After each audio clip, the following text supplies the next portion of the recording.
There's a 1,000,000,000 to 1 chance we're living in base reality. Elon Musk. Maybe our whole universe is a science experiment of some junior high school student in another universe. Ray Kurzweil. The singularity is near, when humans transcend biology. The more you dig into the physics and the philosophy of it, you realize that viewing yourself as a player in a virtual reality game or simulation is actually a pretty good metaphor for the journey of spiritual awakening. Rizwan Virk, The Simulation Hypothesis.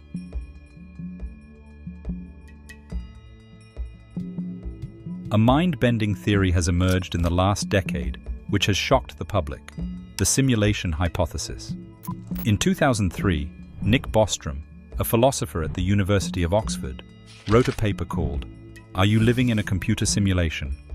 Bostrom's paper presented the simulation hypothesis with such a rigorous philosophical and probabilistic framework that it continues to this day to have an impact. With this paper, he brought a previously extremely fringe idea into serious academic and public discourse. Bostrom did not merely introduce the simulation hypothesis, but elevated it to a level where it demanded consideration as a legitimate, albeit controversial, scientific and philosophical possibility.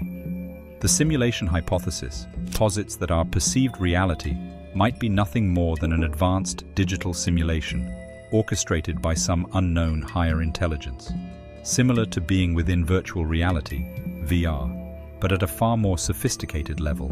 Virtual reality so advanced that we find ourselves living in a computer-simulated universe, experiencing it as real. This idea has resonated with many serious thinkers.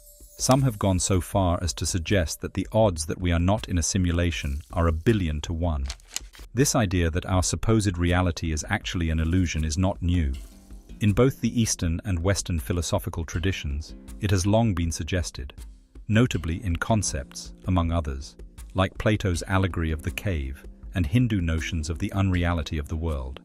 However, the simulation hypothesis brings these philosophical and spiritual understandings into the realm of technological possibility.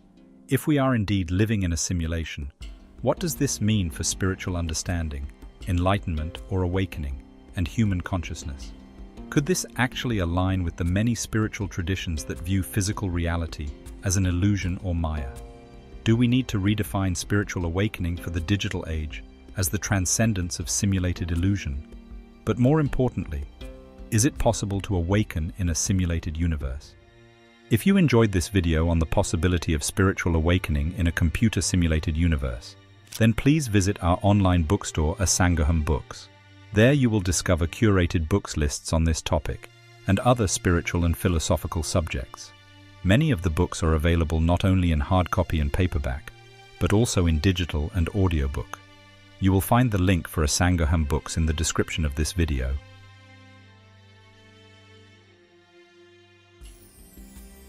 The concept of the world, or reality, being an elaborate illusion or simulation finds expression in both the Eastern and Western traditions. In the East, particularly within Hinduism and Buddhism, the concept of Maya is strikingly similar to the simulation hypothesis. Maya, in Hindu philosophy, refers to the cosmic illusion wherein the material world is perceived as real, masking the true, unchanging reality of Brahman, the ultimate reality. Buddhism, with its emphasis on the concept of sunyata, emptiness, and the illusory nature of the material world, also shares similarities. Buddhist thought asserts that the phenomenal world is void of inherent existence, much the same as the artificial nature of a simulated environment. These Eastern philosophies encourage spiritual practices aimed at piercing through this illusion. Later in this video, we will examine more closely what exactly a practice aimed at transcending a computer-simulated reality might look like. In Western thought, the works of classical philosophers like Plato and Descartes offer allegories and thought experiments that bear an uncanny resemblance to the simulation hypothesis. Plato's allegory of the cave, depicted in The Republic, describes prisoners who, shackled from birth in a cave and forced to face a wall, perceive the world outside the cave only through shadows cast on that wall. Plato's allegory suggests that our perception of reality may be removed from actual reality. The shadows on the wall are the superficial reality experienced in a simulated world, with the real world existing beyond our immediate perception. René Descartes, an important thinker in Western philosophy, questioned our blind acceptance of the truth of reality. In his Meditations on First Philosophy, Descartes seeks to find knowledge that cannot be doubted by first doubting everything that it was possible to doubt. To this end, he suggested that we could easily doubt the reality of the physical world, as it might actually be the work of a powerful deceiver, such as an evil demon, who has created an illusory external world. The similarities with the simulation hypothesis are obvious. In the digital age, however, instead of a demon, it is an advanced civilization which has created a sophisticated computer code which we now falsely experience as reality. Descartes' philosophical exercise of extreme doubt points to the importance of not merely accepting experienced reality. Rather, it is in questioning its reality that we open the possibility of not only revealing its unreality, but also the possibility of discovering or realizing what is beyond its illusory nature. Descartes' exploration of extreme doubt led to a fascinating conclusion. It led to his cogito ergo sum, that is, I think therefore I am. In other words, Descartes came to the conclusion that while everything else could be doubted, including the reality of the world, the one thing that could not be doubted, that was absolutely beyond doubt, was the existence of the thinking self. That even though our reality might be simulated, whether by a demon or an advanced civilization, the consciousness experiencing that simulated reality must in itself be real.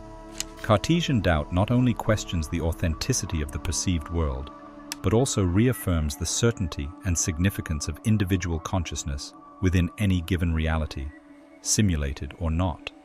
This is very similar to how the spiritual practice of self-inquiry works. However, the conclusions regarding the nature of the self, arrived at via the spiritual practice of self-inquiry, are very different from the conclusion reached by Descartes. For Descartes, the self was at its base a thinking self.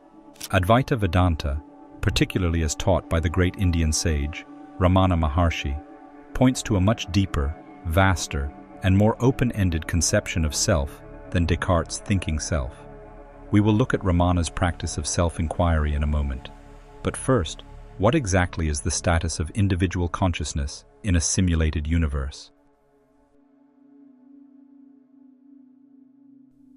According to some versions of the simulation hypothesis, consciousness is an emergent property of the simulation, a mere byproduct of the complex algorithms and computational processes.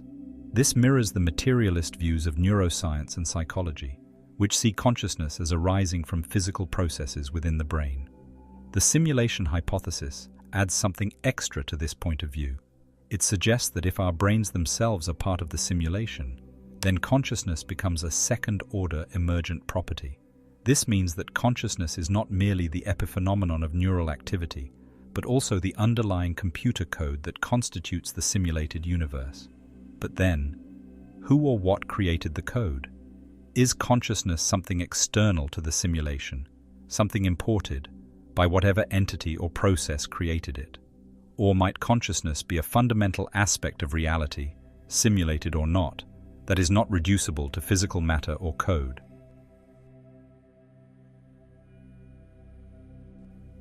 It is obvious that the simulation hypothesis brings up some profound questions as to the nature of reality. We want to know what is real. In other words, like Descartes, we are searching for that which cannot be doubted. We are searching, in simulation terms, for base reality. In Hinduism, there is a very simple test for base reality. Base reality does not come and go. Anything that has a beginning and an end cannot be real.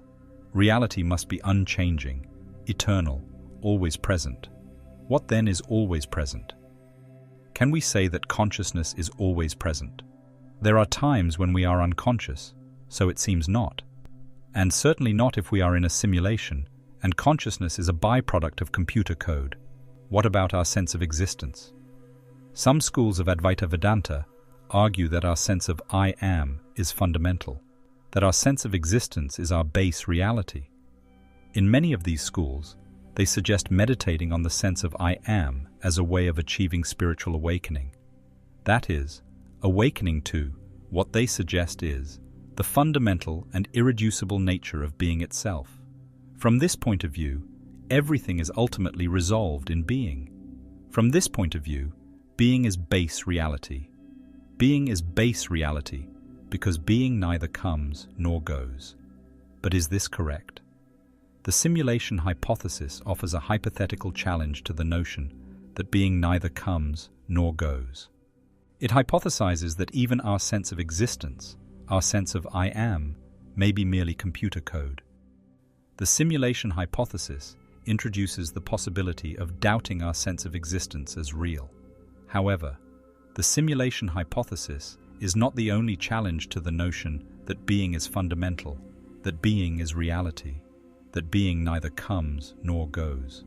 Throughout Eastern and Western religion and philosophy, we encounter arguments, as well as spiritual revelations, that suggest that being is not base reality. Ramana Maharshi offered many of those who came to him the practice of self-inquiry.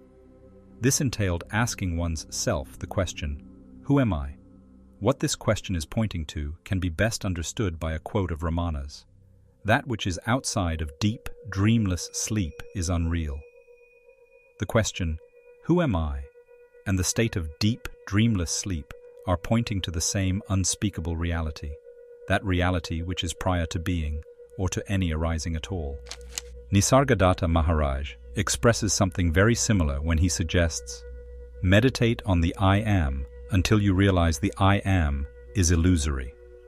Nisargadatta is very clear that being is not base reality because, according to him, our sense of existence, our very beingness, comes and goes. In fact, Nisargadatta stated that the sense of I am, or the sense of existing, is utterly dependent on the arising of the body-mind. I am arrives with the birth of the body-mind, and it ends with the death of the body-mind. How does any of this help us to escape the simulation? If we are indeed within a computer simulation, we already intuit that our only way free of it is to seek and find base reality. For it is only then we will know the source of the simulation, and it is only by knowing and realizing the source of the simulation we stand free in relation to it. The spiritual teachings of Ramana and Nisargadatta hold true regardless of whether or not we are within a computer simulation. If we accept that being is not base reality, it does not matter whether our sense of existence, I am, or our consciousness are products of computer code. This is because base reality is nothing at all. Nothingness passes the reality test. It neither comes nor goes. Everything arises from nothingness and falls back into nothingness. Any appearance at all, whether computer simulation or otherwise, is merely a temporary and illusory modification of nothingness. Nothingness is base reality. With this understanding fully grasped, it does not matter whether what seemingly appears is a simulation or not. We have all we need to transcend the appearance of any world. Paradoxically, the gateway out is the primary illusion of I am. We inquire, who am I? We recognize ourselves as pure I amness, without addition. We rest in the primary illusion, our sense of existing, the I am. The simulation hypothesis suggests that even our very sense that we exist may be the product of computer code. It does not matter. We accept that our very sense of existence is illusory. We know our sense of existence as the root, or primary illusion. That is because no matter how the world appears, simulation, dream, hallucination, or otherwise, we must be there to experience it. The primary illusion by which all secondary illusions depend. Without the illusion of self-existence, or beingness first, the world does not exist. Therefore, we hold tight to the primary illusion of I am until we begin to intuit its source. The source of I am, tacitly located as I am not. We have a wordless, thoughtless bodily recognition that non-being is the source of being.